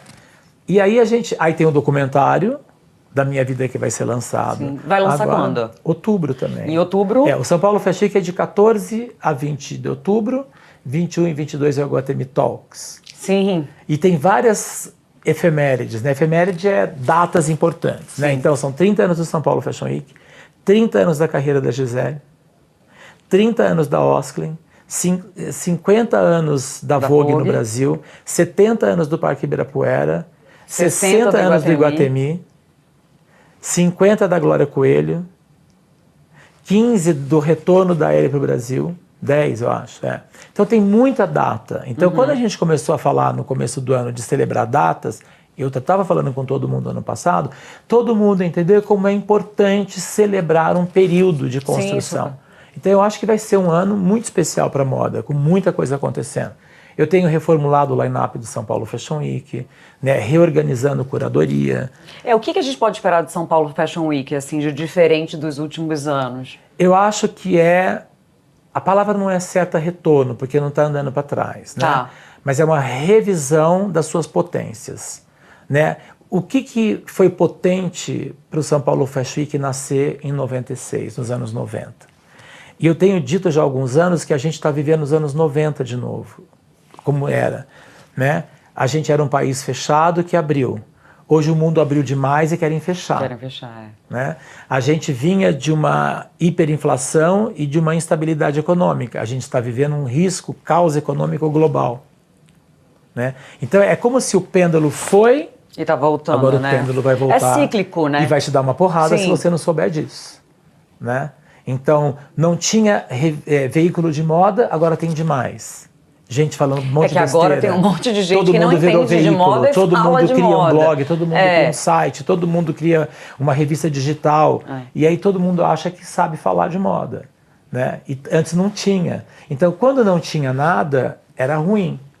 A gente começou com a estabilização da moeda, a redemocratização, a abertura da economia. Isso foi isso que a gente construiu. Então, quais eram os valores daquela época que as pessoas falavam assim, não é possível que você vai fazer isso. A gente falava sonho, confiança e esperança. Se você não sonhar, você não realiza. Se você não confiar, você não tem relação. E se você não tiver esperança, você não coloca distância. Né? E hoje, tudo ao contrário, porque o mundo quer fechar, a economia está um caos, a geografia global está um caos, tem informação demais, tem fake news, veículos, tudo está demais. E o mundo não está aceitando. Então esse pêndulo está voltando. Então querem fechar os países, querem mudar a forma da economia acontecer. A gente voltou a ser super repressor de tudo. Né? As ideologias que reprimem as pessoas, oprimem as pessoas, está gritando. Né? Nos Estados Unidos agora só existe homem e mulher. Total. Entendeu? Imagina quanto que se lutou, né? Mulher é aquela mulher que é para ser esposa, para cuidar de filho. Isso é que os Estados Unidos fala abertamente que ele quer assim. Tem os que não falam que também agem assim, né? Mas vamos falar, vai regredindo. E a misoginia implícita no país, invisível. Né? O quanto que a mulher é agredida nesse país, invisivelmente. Então, a hora que a mulher está podendo gritar, expor as questões, aí querem invisibilizar de novo. Quando as pessoas que não nasceram homem com alma de mulher, o corpo é masculino, mas a alma não é. E o que define é a alma. O que define você não é o teu sorriso, é o teu coração, é a tua alma. Então você pode fingir o que você quiser. Mas é uma mas não é você. Sua, né? E é é o uma decisão governo da pessoa, que tem que decidir não isso. é um governo que estabelece, mudando a educação, tirando livros. Então, e isso que é a loucura do digital, porque tudo que não tiver fisicamente existente vai ser apagado da história. Foi o que Hitler fez. É isso que o nazismo faz, é isso que o fascismo faz. Apaga, queima, destrói. Eu vou lá, apago você, queimo você, destruo tudo de você. Daqui 20 anos ninguém sabe que você existiu. Então, assim, mais uma vez a gente falando que o mundo está muito perdido, tá doente, né? Está muito doente. A gente está vangloriando pessoas que não se preocupam com os outros, que não têm nem empatia pelo outro, né? Não, isso é fascismo, né? Quando a tua verdade é que importa, que é esse Trump. Ele não ouve ninguém, está fazendo um monte de besteira, tudo que ele diz que vai fazer não está conseguindo fazer, tudo que ele está querendo mudar de lei, o Congresso, o Supremo não vai deixar, mas ele fala. Só que a hora que ele fala, tem um megafone de internet que toma aquilo como verdade. Sim. E aí vai explicar para as pessoas que aquilo não é verdade. É que nem casa. Melhor você destruir a casa e construir outra do que você reformar. Né? Porque assim, são coisas que a gente foi construindo ao longo de tantos anos, né? Que ele agora abriu a boca e derruba tudo, né? Tudo que foi construído, né? Pra gente chegar onde a gente está hoje. E moda é política. Com certeza. O ato de fazer moda é política, porque ela é cultura, ela é comportamento, ela é matéria-prima que tem impacto econômico. Então, é uma ação política. Sim, gera emprego. Gera emprego. E tem uma questão que eu falo muito, todo mundo fala sobre sustentabilidade, né? Eu tendo a concordar com algumas pessoas que a moda no mundo inteiro nunca será 100% sustentável, porque a escala não é sustentável. Sim. Né? Mas eu também digo o seguinte, se a gente ficar pensando que alguém tem que ser 100% sustentável, é a briga errada. Então, todo mundo tem que ser um pouco sustentável. Sim. Se todo mundo for um pouco sustentável, já vai mudar muito. Quando eu vou para uma universidade, dar uma aula, ou, enfim, um bate-papo, sempre vem assim, a moda não é sustentável, no meio de 500 pessoas, né? Aí eu falo assim, levanta para eu te ver melhor, como é que você se chama? Ah, fulano. Me conta uma coisa, como é que você faz com o lixo da sua casa? A primeira coisa. Dá um silêncio. Não é simples a pergunta. Você mora em apartamento, mora em casa, como é que você resolve o lixo que você produz? Que nem deveria mais ter lixo, mas como que você resolve o lixo que você produz? E as pessoas não respondem. A pessoa gagueja. Eu falo assim, o teu condomínio faz separação de lixo? Na tua casa, como é que você faz? Você joga o lixo no vizinho? Porque esse conceito de sustentabilidade está assim. Sim, ele tem que vir da gente, A responsabilidade né, é do outro, também. é do governo, não é sua. Então, se todo mundo fizer o seu pedacinho, né, eu faço isso. Na minha casa, o lixo é separado, o que é reciclado e o que é orgânico. Gente, não é só separar não, tá? Tipo, tem que limpar o potinho, o que é reciclado. Entendeu? Tem não adianta botar a caixa de leite de não sei o que suja. Né? Mas a gente tem que fazer a nossa parte, com certeza. E aí a pessoa aí desarma. Né? Aí eu falo assim, olha, é muito complicado falar de sustentabilidade. É muito complicado falar de sustentabilidade, é muito complicado falar do outro, né? A gente sempre se preocupa com o outro. Né? Se nunca é você, né? Muito com, a grama do vizinho é mais bonita. É mais bonita, né? A comida, eu tenho isso no restaurante, né? Quando eu sento no restaurante, eu olho o que alguém está pedindo e falo assim, ai, que delícia. Não, eu falo, o que ele está comendo? Aí eu peço a comida que o outro está comendo. Isso é coisa de ser humano, né? Mas assim, a gente tem que fazer a nossa parte, né? Ao invés de ficar sempre apontando para o outro, é muito fácil, né? E aí, voltando para a celebração dos 30 anos, essa edição já de abril foi muito linda. Porque a gente já fez uma curadoria importante, a gente ocupa a cidade com desfiles absurdos, né? E essa temporada encerrou com uma coisa inédita no mundo. O desfile da Piê foi no estádio do Pacaembu, para 4.500 pessoas na plateia. Eu que dirigi o desfile, o gramado. Então, assim, isso será o São Paulo Fashion Week. Tô muito animada. Daqui pra frente. Tô muito animada. Eu já fui a algumas edições. A última que eu fui, você fez até uma homenagem à Regina. Foi bem bacana. As joias da rainha. E foi tão legal que quando eu tava chegando, porque ia ter o desfile dos meninos de Ateliê Mão de Mãe, ela tava chegando, acompanhada. E eu tava do lado dela e ela tava muito emocionada. Ela ficou muito feliz. Ela tava assim, tipo, eu não tô acreditando. E é muito louco porque o pessoal que tava ali, que era bem mais jovem, talvez nem sabia quem era ela. Não sabe. Né? E eu olhava assim, eu falei, gente, eu tô do lado dela. Ouviu falar, mas tem um mito. Né? A Regina é horrorosa, a Regina era maldita, a Regina era afiada. Não, a Regina é super talentosa. Era só expressões, mas assim, a Regina mesmo... As pessoas não sabem, né? Não sabiam. Então, por isso que quando eu te falei aqui, eu falei, Paulo, a ideia que você vem aqui, você sente comigo, é que as pessoas conheçam o Paulo. E não só o Paulo Borges. Quando a gente fala, eu falei, gente, eu tava em outro lugar, eu falei, não, vou entrevistar o Paulo Borges hoje. Aí, nossa, eu falei, nem eu acredito que eu vou, mas eu quero que as pessoas vejam o Paulo como é o Paulo. E eu sempre pergunto aqui um pouco da vida da pessoa. E aí uma das perguntas que eu tava pensando assim, eu falei, o que eu posso perguntar pro Paulo? Já conheço algumas coisas do profissional. Como é o Paulo pai? Então, o Paulo pai foi surpreendido por uma decisão de adoção. Não era um planejamento. Nada na minha vida é planejado, né? Vou fazer o São Paulo Fashion Week. Você vai indo. Vou fazer não sei o quê. A tal coisa do flow. Eu vou fazendo. Você vai deixando. Eu vou, né? A porta está sempre aberta, né? Quando o Paulo decidiu ser pai, eu mudei minha vida completamente. Então eu deixei de viajar. Eu ia muito para a França, para a Itália, às vezes para a Inglaterra, eu ia muito, 3 vezes por ano. Então eu parei, eu deixei de viajar durante 13 anos. Para se dedicar. Não, aí eu mandava minha equipe, mandava minha assistente, mandava equipe, E a gente fez muitos trabalhos incríveis em Paris, em tudo, e eu não fui. Eu organizava e mandava a equipe ir. Que é essa equipe que você construiu ao longo dos anos. Que está comigo até hoje. Está do lado, está próximo, né? E aí eu dediquei a minha vida a ele, ao trabalho, mas a ele. Então eu nunca deixei de ficar fora de casa de São Paulo mais do que 2 noites. Para voltar para casa para ele. Muitas vezes eu ia para Brasília, fazia reunião e voltava. Ia para o Rio e voltava. Ia para Belo Horizonte e voltava. Ia para Porto Alegre e voltava. Eu não dormia fora, né?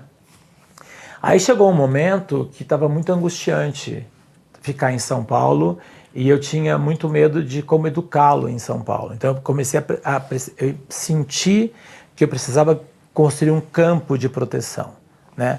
Porque ele é preto e o país é racista, a cidade é racista, né? Então eu não posso deixar ele solto, porque ele não se sente assim, ele não se vê assim, ele vai aprender com a vida que as pessoas não veem dessa forma, né?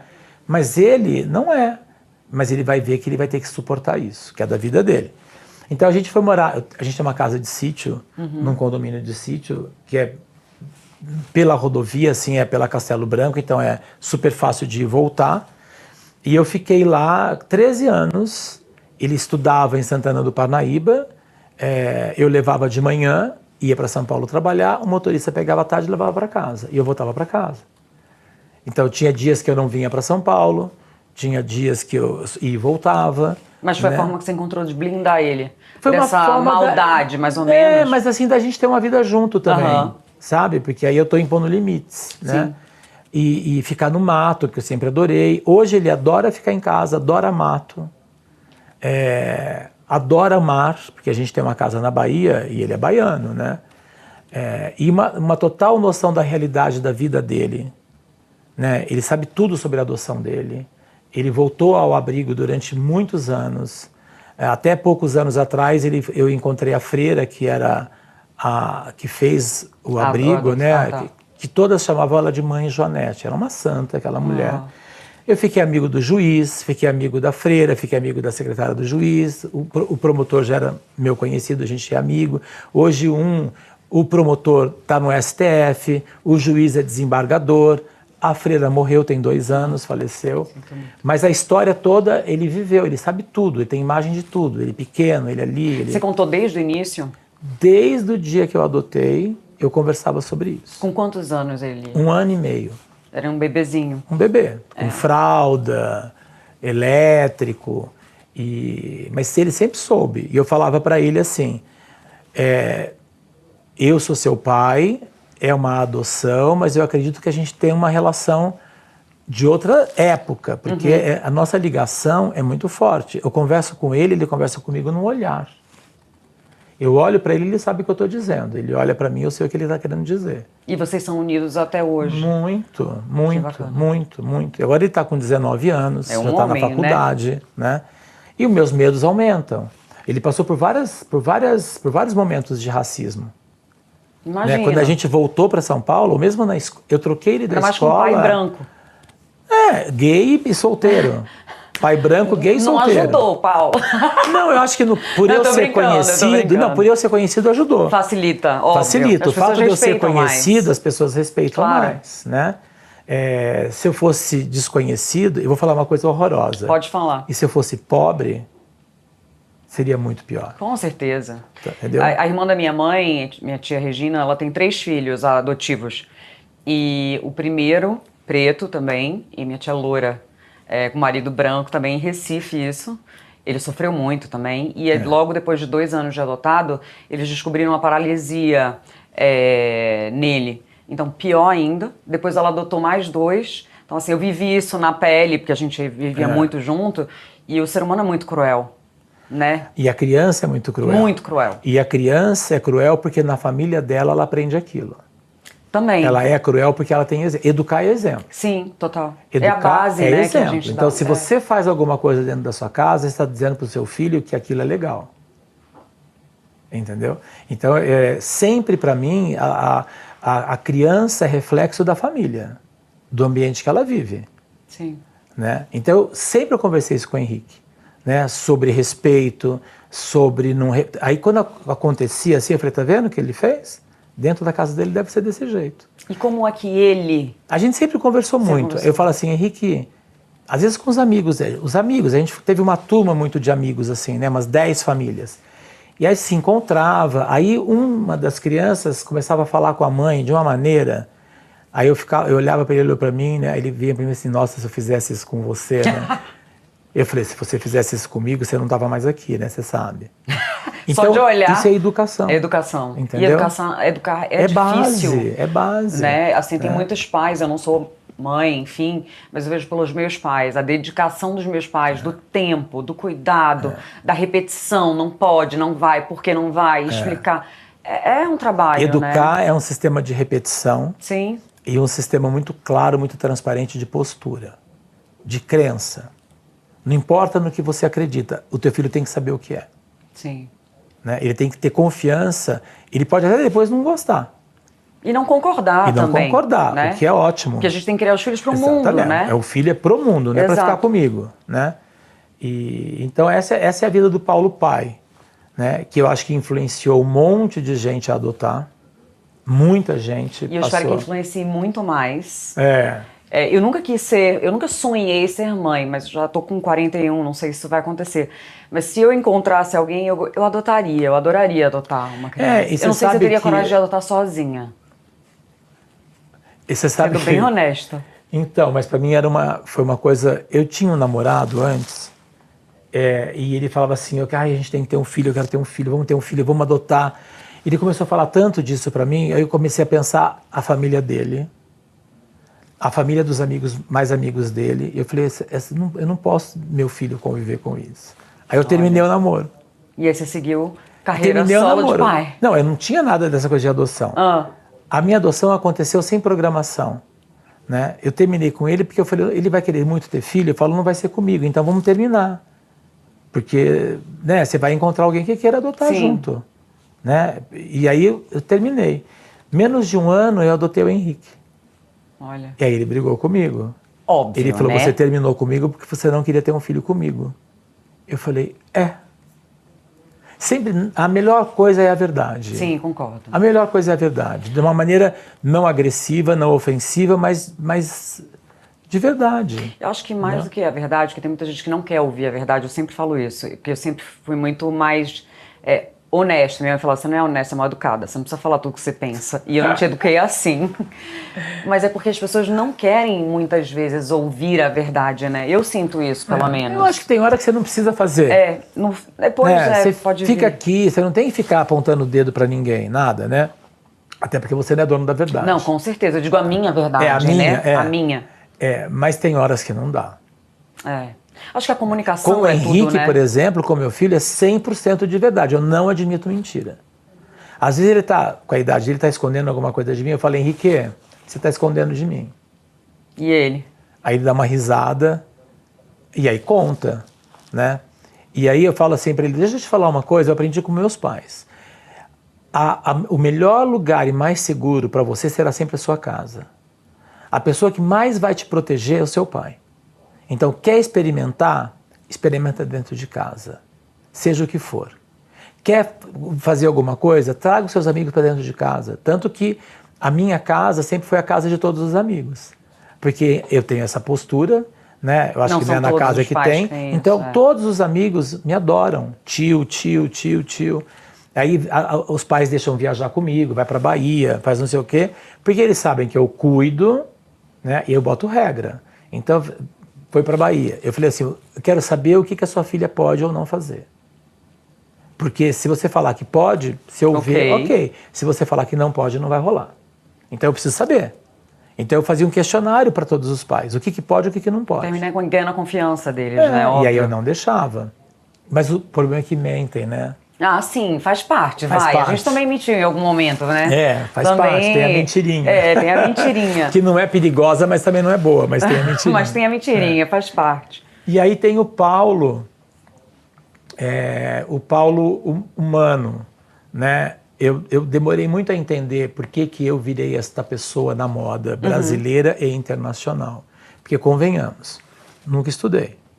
Não tenho herança de pai da área, de fábrica, de indústria, de um grande veículo, nada. Eu vim do interior, um moleque caipira, e que foi contratado pela Regina por causa disso. Porque ninguém me conhecia, eu não sabia nada de moda e eu tinha total tempo dedicado a ela. Então eu falo que eu fui contratado pelos nãos. Pela falta de conhecimento, pela falta de talento e pela falta de relacionamento. Mas aberto a aprender.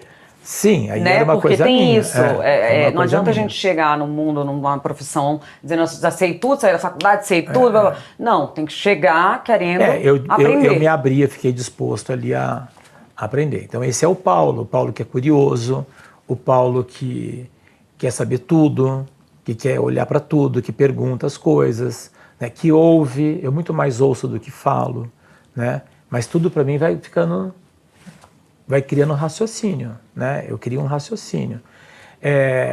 O Paulo é uma pessoa muito intuitiva e muito aguerrida, né? O Paulo não tem medo.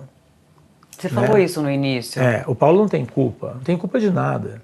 Não tem pecado nenhum para pagar a penitência. Não E isso existe vem do isso. estudo ou isso é uma coisa sua? Isso veio de mim, porque a minha família é muito católica, né? Meus pais foram sempre, já faleceram, sempre muito católicos.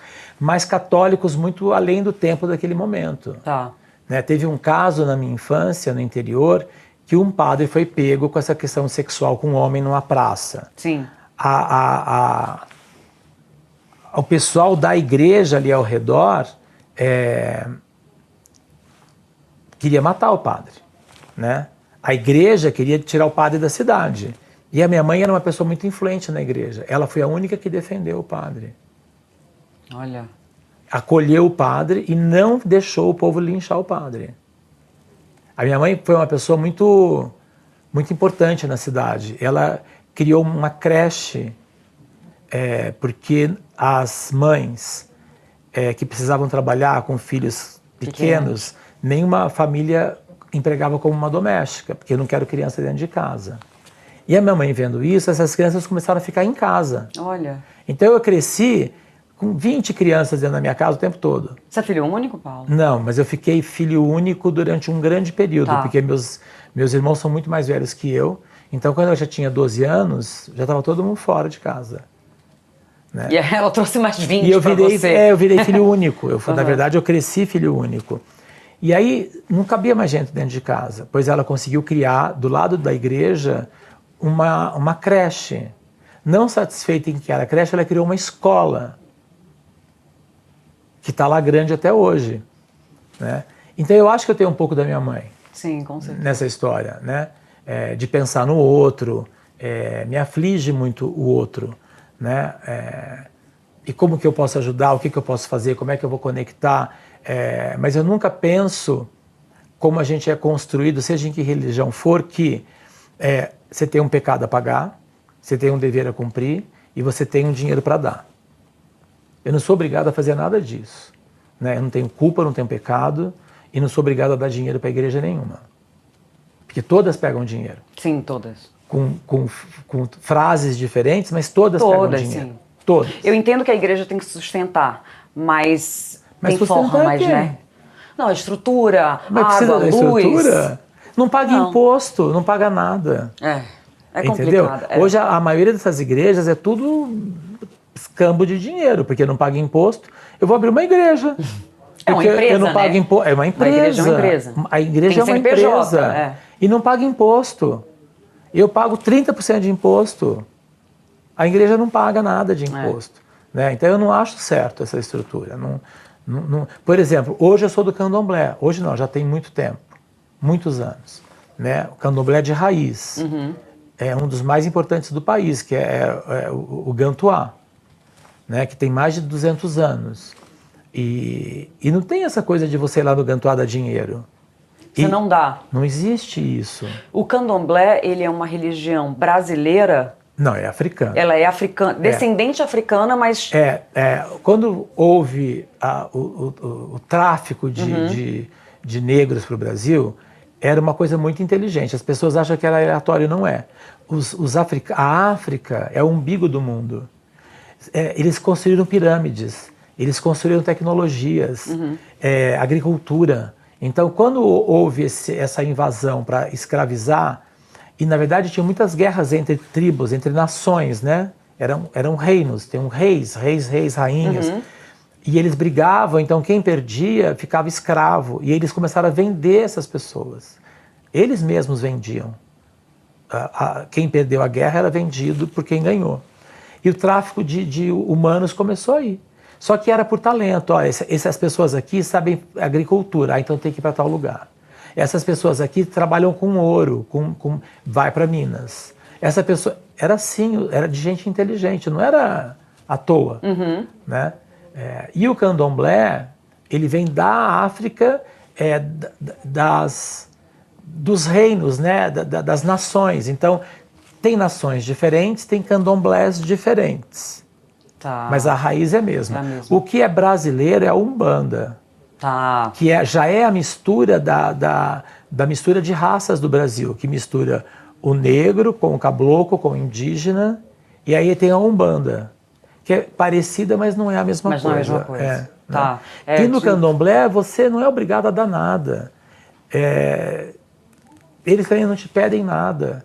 É uma sensação. Você quer fazer alguma coisa, você faz. Você ajuda porque você vê que é de verdade. Né? É uma vida muito simples. Né? Eu tenho muito poréns com a Igreja Católica, né? Porque a Igreja Católica tinha exército, guerreou, teve cruzada. Se a gente entrar no detalhe enforcava e queimava mulheres. Sim. Né? Isso é história, né? Tem muitas mortes ligadas tem muito sangue, dinheiro e ouro e roubo dentro da Igreja Católica. Não só na católica, né? Mas a católica tem quantos mil anos? Ah, sim, deve ser uma das mais antigas. É a mais antiga, sem dúvida nenhuma, né? Se você não pensar... Mas é que começou junto, né? A questão dos judeus, até a história... Jesus Cristo era judeu, né? Enfim, não é a conversa é sobre isso. Mas eu não concordo. A riqueza que o Vaticano tem, o banco... O Vaticano já teve uma fábrica de arma. Não, isso é uma loucura. Então, você já foi no Vaticano? Já. Eu fui, eu falei, gente... A igreja, eu amo estar numa igreja. Eu amo estar na igreja. Né? Porque eu acho tudo aquilo lindo. Mas é lindo Mas mesmo. O que significa, né, me incomoda. Né? A história que significa me incomoda. Me incomoda. Também, eu gosto do que, por exemplo, um Papa representa, porque querendo ou não, ele tenta trazer um pouco dessa humanidade, né? Agora. Agora. Né? A partir do Francisco. Sim. Né? E agora com o Leão XIV. Né? Mas se você pega o que o Leão XIV disse há 13 anos atrás, ele fala que relação afetiva é homem e mulher. Que relação homoafetiva é pecado. Não existe. Então, não tem nem interesse em conversar com você, querido. Vamos ver hoje em dia. Vamos esperar. Vamos esperar. Porque o Francisco também não concordava com várias coisas, mas ele fez uma grande mudança. Sim. Né? Então, se esse for continuar, eu vou aplaudir. Claro. Parece que vai. Né? Vamos ver. Para mim, são coisas específicas. Sim. Né? Não falando de política, mas citando, quando aquela pessoa que foi candidato à presidência, que virou presidente, disse... em vídeos, está público, né? Que preto tem que... é arroba, né? Eu vendo preto por arroba, gay tem que queimar. Eu falei, esse homem quer matar minha família. Então esse homem não passa perto de mim. Né? Porque eu sou humano igual a todo mundo. Claro, óbvio. Né? Então não existe isso de querer me queimar, de querer queimar meu filho, esconder... Né? Nos dias de hoje, né? Ainda mais que a gente tem acesso a tudo, né? Mas por isso que eu falo que o pêndulo está voltando. Sim. Né? Porque tudo que Faz se sentido. conquistou, está parecendo que vai vir um pêndulo para empurrar tudo para o contrário. Total. Né? Isso gera medo, gera caos. Olha a economia. Né? Olha as coisas todas que estão acontecendo. Total. A guerra não é mais uma guerra de arma. É uma guerra de poder, é uma guerra de dinheiro. A guerra é pelo dinheiro. Né? Por que os Estados Unidos estão tremendo de medo? Porque 80% da dívida pública americana, todos os papéis públicos, que é a reserva daquele país, é dos chineses. Eles têm tudo. Os chineses controlam, né? E os árabes. Eles têm um controle. 100% da dívida pública americana está com os chineses e com os árabes. A economia da China... A China foi o grande império na história do mundo, né? Sim. E é, de novo, né, um império moderno. Ela não precisa dos Estados Unidos. Para nada, né? Para nada. Né? Então, é isso que eu estou achando maravilhoso, sabia? O pêndulo está voltando também. Está voltando para lá. Os Estados Unidos até quanto não será mais vai fazer essa brincadeira. Para mim, essa era de supremacia americana acabou. O mundo não precisa. Não precisa dos Estados Unidos. Né? Não precisa. Né? Assim espero. Isso. Que seja pacífico. Exato. E que seja consciente, que seja acolhedor, né? Que entenda a transferência de poderes e distribuição de poderes, né? E de tudo isso. Eu sou sempre otimista nesse sentido. E crítico. Quero acreditar. Sim, óbvio, sou crítico, tem que ser crítico. Mas eu sou otimista. Né? E aí, Paulo, conheço alguns amigos seus. Se você tivesse que perguntar a alguns amigos seus 3 coisas que eles diriam sobre o Paulo, o que você acha que eles diriam de você? Falar sobre mim? Uhum. Amigos. Não pessoas. Não, pessoas não. Não tô nem aí para as pessoas. O que importa são nossos amigos, família. Os amigos... eles vão dizer que eu sou muito afetivo, que eu sou muito acolhedor e que eu sou muito rígido. Você é rígido? Eu sou. Olha. Eu sou rígido. E tá tudo bem, né? Tá tudo bem, né? Se você vai ser meu amigo sabendo que eu sou rígido, que eu sou acolhedor, que eu sou rígido, mas eu sou rígido. E tem coisas que me distanciam das pessoas. Tipo? Droga. Eu jamais tive um namorado que fumasse cigarro. Eu Não detesto suporto cigarro. Detesto cigarro. Então, assim, chegou perto de mim com cheiro de cigarro, mas nem esquece. Corta. Nunca na minha vida. Olha. Né? Eu fumei, me droguei e... eu sou careta. Não é uma questão de careta. Você vai fazer o que você quiser. Né? Meu filho tem 19 anos e fuma maconha. Mas eu controlo, com rigidez. Sim. Né? Mas fuma dentro de casa. Foi o que você falou, né? Faz em casa. casa. Sim. Como minha mãe fez, meu pai fez. Deixa eu escolher, né? deixa eu saber onde compra, como é. Como é que é, né? E explicando, entendendo, né? Trocando. Né? E aí é muito mais sólida essa... Porque não adianta você falar, não vai fazer. Mentira, ele vai sair e vai fazer fora. Quanto mais você fala não faz, mais vontade dá, né? Vai fazer fora, vai fazer em outro lugar. Total. Né? Não vai te contar. Sim. Então, por isso que os amigos gostam de ir em casa. Em casa pode fumar, em casa pode falar. Tem liberdade de serem quem quiserem ser. O espaço é deles, né? Mas para mim, não. Assim, droga, eu não tolero droga. Né? No trabalho, então, principalmente. Menos ainda, né? Se eu pego alguma coisa de droga em trabalho, eu faço ir embora na hora. Eu mando tirar, mando sair, mando dar um toque, manda maneirar. Sabe? Porque é uma coisa que realmente... E provavelmente muita gente faz sem eu ver também. Sim, né? Você também não tem um controle, bem, né? Eu também nem quero ter controle. É isso. Eu não quero ter controle nenhum. Eu só quero que perto de mim essas coisas não aconteçam. Né? Então acho que as pessoas... É assim. Né? Tudo bem. Eu tenho poucos amigos. Poucos e bons. São todos muito bons. É pouco porque não dá tempo. É mentira você falar que você tem 1 milhão de amigos. Não, eu quero ter 1 milhão de amigos. É mentira. Você tem não que ter tempo. Você não tem agenda para ter 1 milhão de amigos. Sim, é verdade. É mentira. Então você tem que saber realmente selecionar quem são os seus amigos. E muitas vezes, por causa do tipo de vida que a gente leva, você muda, viaja, muda de trabalho, os amigos também mudam. Às vezes aquele amigo está na memória. E hoje, com a internet, com a rede, a gente consegue reencontrar amigos que sumiram por causa da vida. Um foi para não sei aonde, um foi fazer não sei o quê, um não está aqui, outro está ali. Mas agora com a internet você consegue. Não, e tem aqueles amigos que você passa 20 anos sem ver, mas quando você encontra, parece que nada mudou. Não, nada né? mudou. Às vezes a pessoa mudou toda, mas não mudou o sentimento. Isso, é isso. Bom, infelizmente, a gente está chegando no final. Eu adoraria ficar aqui. Eu acho que esse episódio eu vou ter que dividir em 2.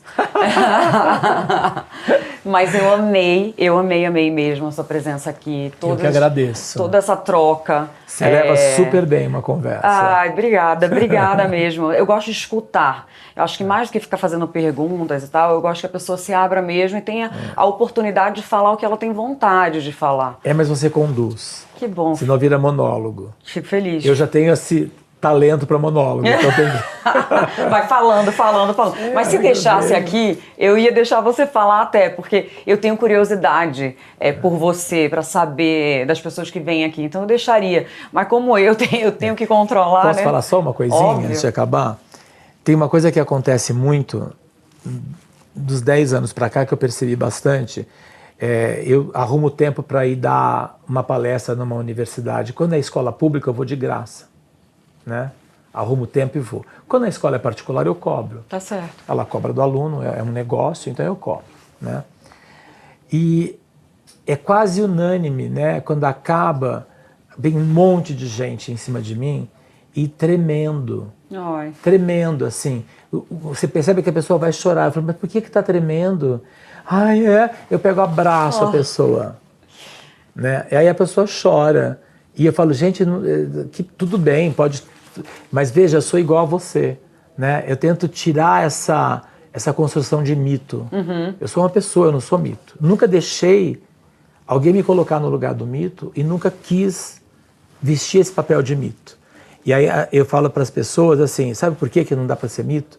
Porque para que mito é criado? Para ser destruído. Então, Bem se você falado. cai na cilada de ser mito, vão te destruir. Eu espero que te você não se destruir. veja como mito, Mas nunca. que você se enxergue exatamente como a gente te enxerga. Você fez uma diferença muito grande, faz uma diferença muito grande, uma pessoa extremamente especial. Ele está aqui 100% a convite meu. Então, assim, eu só tenho a agradecer por você ter sido tão querido e humilde em estar aqui comigo, porque, assim, compartilhar uma história como a sua é muito especial. Então, não sei se é mito, não. Mas, assim, uma pessoa extremamente especial que tem muito a ensinar, que eu espero que as pessoas que ouçam se inspirem tanto quanto eu te ouvindo aqui. Obrigado. Porque realmente, pra mim, é um presente te ter aqui. De verdade. Pra gente Fico é meu muito poder feliz. falar. E fiquei muito feliz de ver que você leva, viu? Muito bem. Obrigada, obrigada. Porque a gente se conheceu de outra forma. A gente se conheceu Em outro trabalhando. ambiente, trabalhando, em outro ambiente, outra coisa. Uma né? loucura, era correria. cliente, era cliente. E eu era fornecedor. É isso, né? foi uma loucura, mas foi um show lindo, né? Lindo, Que a gente experiência montou. boa. É isso. E aí, pra finalizar, eu queria saber como você saiu daqui hoje, Paulo. Eu saio de verdade com a cabeça mais leve. Que bom. Porque se eu tivesse no celular, eu estava com a cabeça quente. Então eu também me permito ter esses escapes para eu poder ser o que eu sou. Né? Então eu saio leve, eu vou andar para casa. Né? Eu tenho certeza... Carona eu não vou te oferecer, porque eu bati o carro agora. Não, e o trânsito não tá bom. Aí eu vou para casa, sento, aí dou uma respirada, e aí eu vou ver o que tem para frente de novo. Tá certo. Mas uma boa conversa, muito bom. Muito obrigada. Eu que agradeço. De verdade, viu? Obrigado. Obrigada.